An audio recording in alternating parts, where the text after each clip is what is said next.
When he started the program, he had to take different types of medicine. He had to go up to University of Maryland. They actually paid him for being able to get this test done. Well, surprisingly, it cured him. He had no trace of hepatitis C in his blood, nothing. So he was very, very happy about that. But also remember, hepatitis C attacks your liver.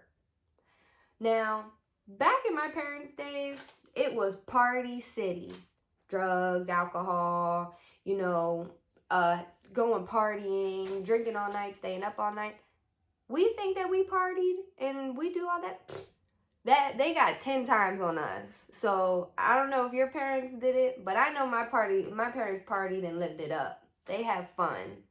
Now, just think about all this partying and drinking and drugs that y'all do now. Think about the long run. When you stop drinking or you stop smoking the weed or you stop doing the hardcore drugs that y'all are doing. Just think about how it's affecting your body. Yeah, YOLO, you only live once. But I want to see my daughter grow up. What he did, it affected him in the long run. And that's the worst part of it because now I don't have my dad. My daughter doesn't have her grandfather. He didn't even get to meet her. And I know he would have probably spoiled the mess out of her and loved her up. So in 2017, they were talking about a hip replacement. When that was about to go on, he actually had some clogged arteries. He had to go and have them blasted. When they had to blast them, they pretty much went in through, I think it was his belly button or something, or his side or something. And they just literally put some stuff in his, oh no, they went in and they went with like some little scissors and literally like cut him out and took him out.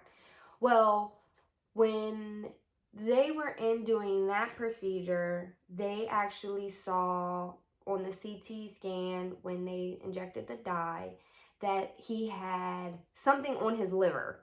They didn't know what it was because they weren't looking at that. They were looking at everything else.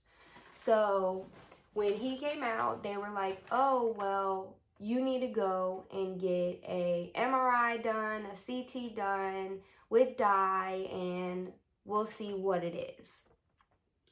So after the procedure, he went and got the imaging done, and it showed that he had a mass on his liver. They didn't know what it was. You know, it could just be a fatty liver. It could just be something there that has developed, but we don't know how long this has been there. My dad is not the type of person to go to the doctors. He would go for like his little physical or whatever.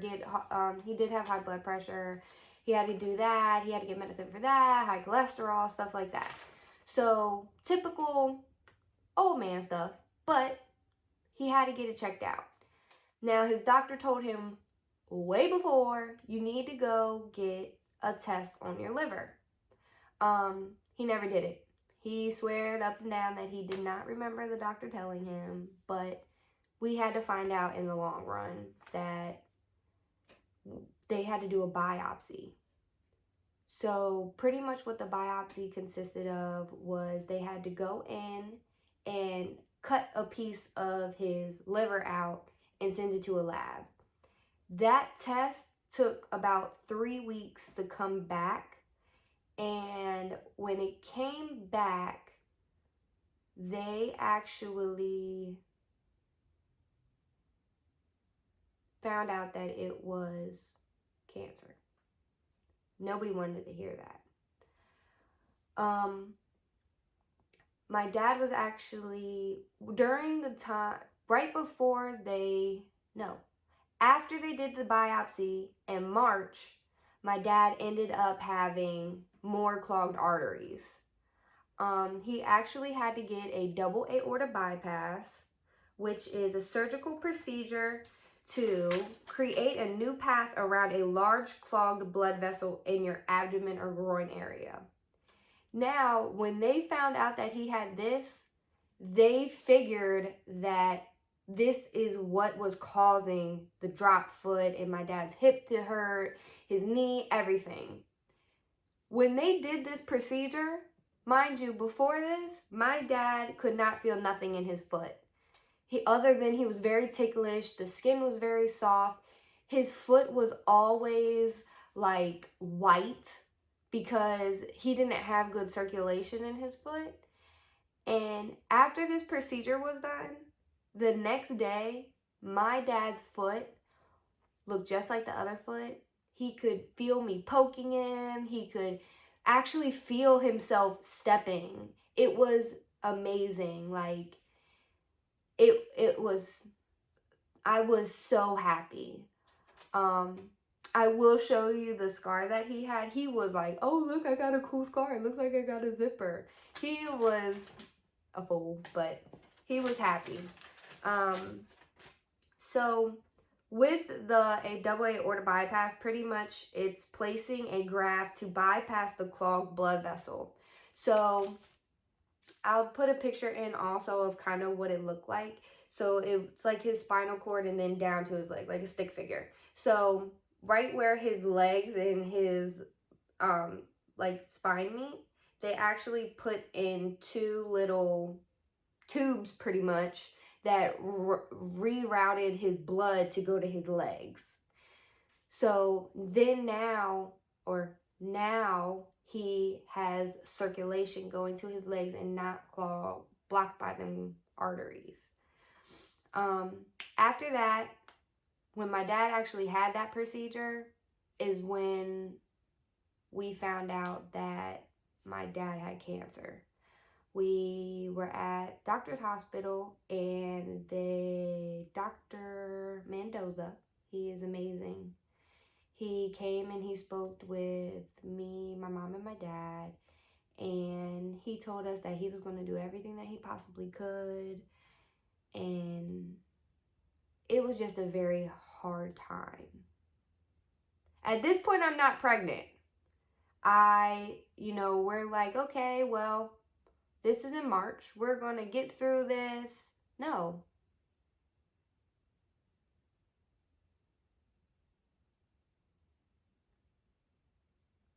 March, he had the double aorta bypass. We didn't know about the cancer yet. When it got to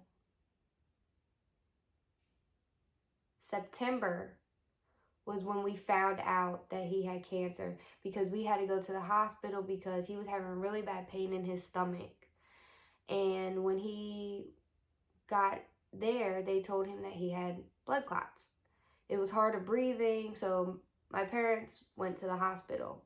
Well, when they went to the hospital is when they were like, oh, well, we need to do the biopsy. So my story is a little bit confused. Everything I told you is correct, but the dates are kind of off.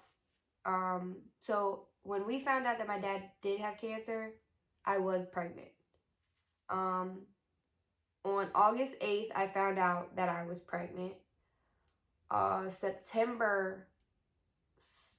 Sometime in September, we found out that my dad had cancer. And this is the time when he found out that he had clogged arteries in his legs, I think it was. And his liver at this point was huge. That is when he had to get the biopsy done. And the biopsy said that he had cancer. We were told immediately that he needed to make a doctor's appointment with a cancer doctor. And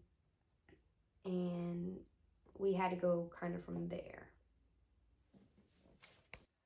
So when he made the appointment to go see Dr. Mendoza, they had, mind you, his results. They had everything. They told my dad that it was pretty bad. They're going to actually have to send him to a cancer specialist out in Baltimore. They'll have his results. They'll probably have to do more tests and all of that. Well, finding out that his cancer was way worse than we expected it to be, because he had no clue that he had it, was probably the worst thing that could go through my head. I always said to myself growing up, since my mom had me when she was 31, my dad is, I think, 3 or 4 years older than my mom. So my mom now is about to be 58. My dad would have been 62, I think, this year, or 63, one of those. It was hard thinking like, damn, I hope when I get older or I'm in my 20s, nothing ever happens to my parents, because my dad, I knew, was such a hard worker. And he smoked a lot of cigarettes, but he never did drugs when I was growing up. He stopped smoking weed, he stopped drinking, everything when I was born. So I always used to think when I got, to be 20 or in high school, when I lost my grandmother, I was like, man, I hope I never lose my parents. I just hope nothing ever happens to them, and I want them here forever. And I love my mom to death. We are very close, but we bump heads a lot. But I was a daddy's girl. I learned everything from my dad. I would watch him do everything. Change the oil, change the tire. He made sure that I never had to depend on a man. I could be independent and I didn't have to worry about nothing. So it hit me hard. They told my dad that he was not able to get a liver transplant because the cancer spread into like the canal between his liver and his stomach. And it was a little bit in his stomach. So if they would have took out the liver and put a new one in, it's just going to go right back to the liver, or it's going to spread to his stomach. And they couldn't give him the transplant. By this time, I think I'm probably 3 months. This was the end of September.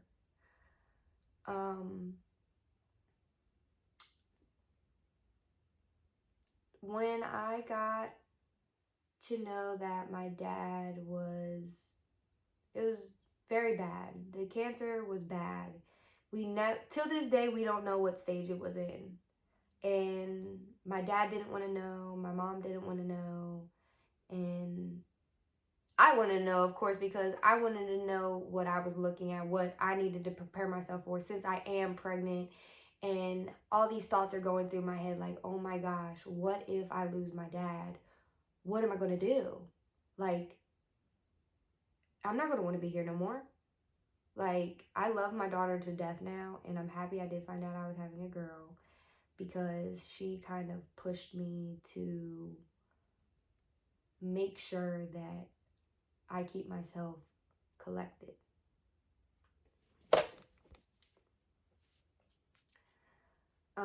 When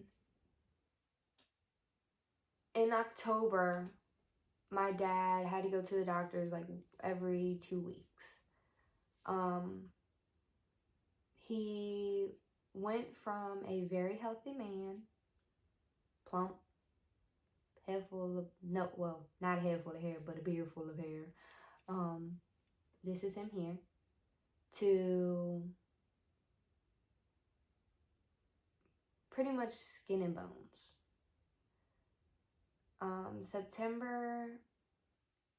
October, my dad went to the doctors, and they were like, okay, well, we're going to start you on oral medication.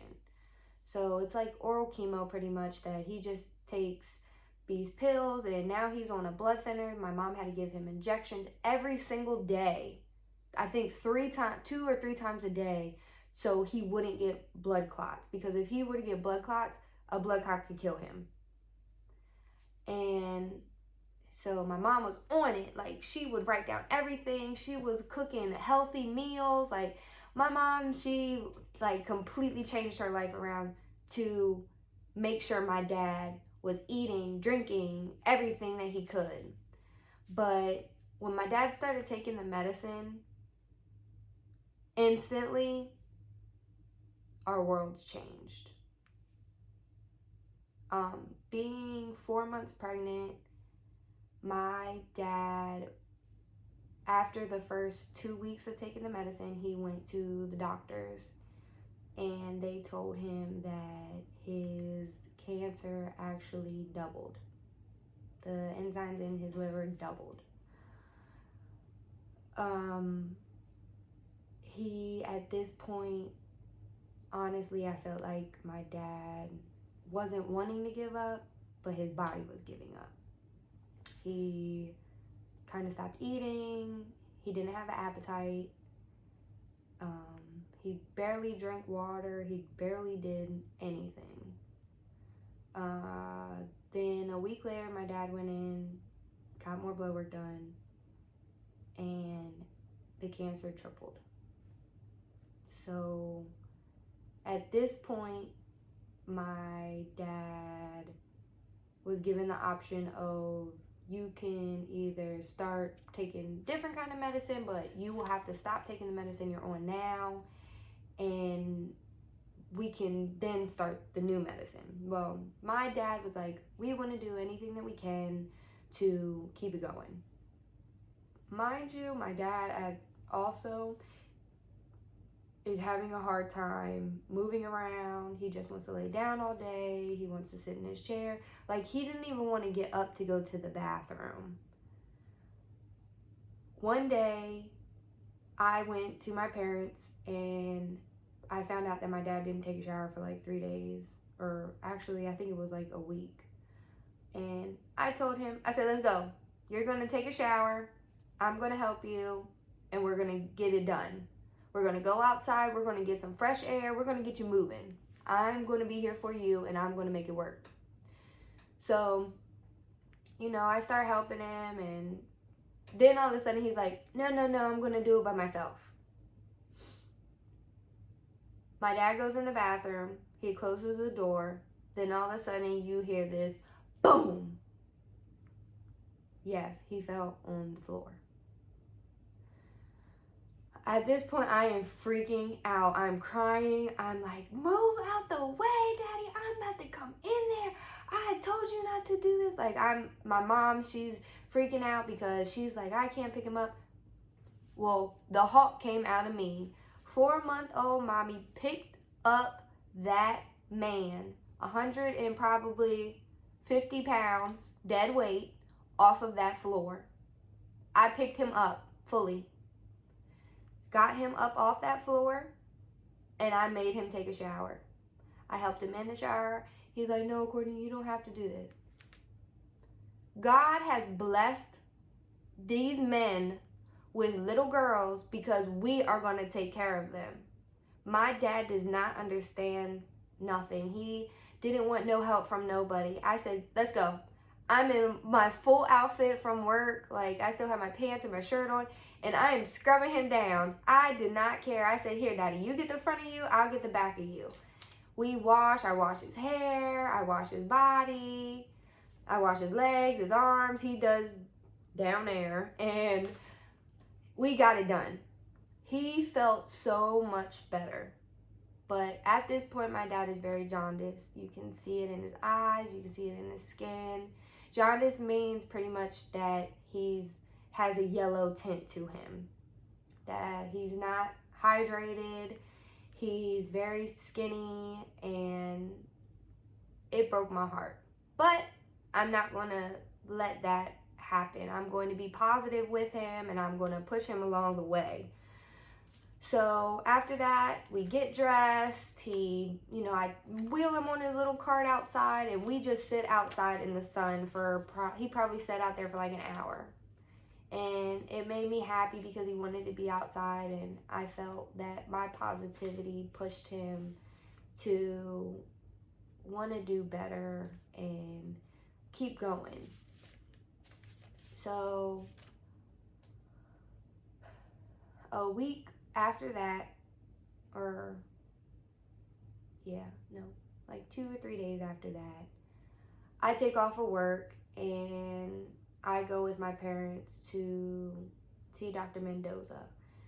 And my mom was actually at this point struggling to get my dad down the steps and into the car. And like, my dad was telling my mom to drive to our front porch to pick him up. My dad is normally telling my mom, let's go, Ray Ray, you're being too slow. So that right there, just, it really hurt my feelings to see my dad like that and to talk that way. And he was so weak. So we go to Dr. Mendoza and we're sitting in the room waiting for him, and he comes in, and I'm all like positive, and I'm like, yes, we're going to do this, it's going to give us good news. Well, the news was not good. Not at all.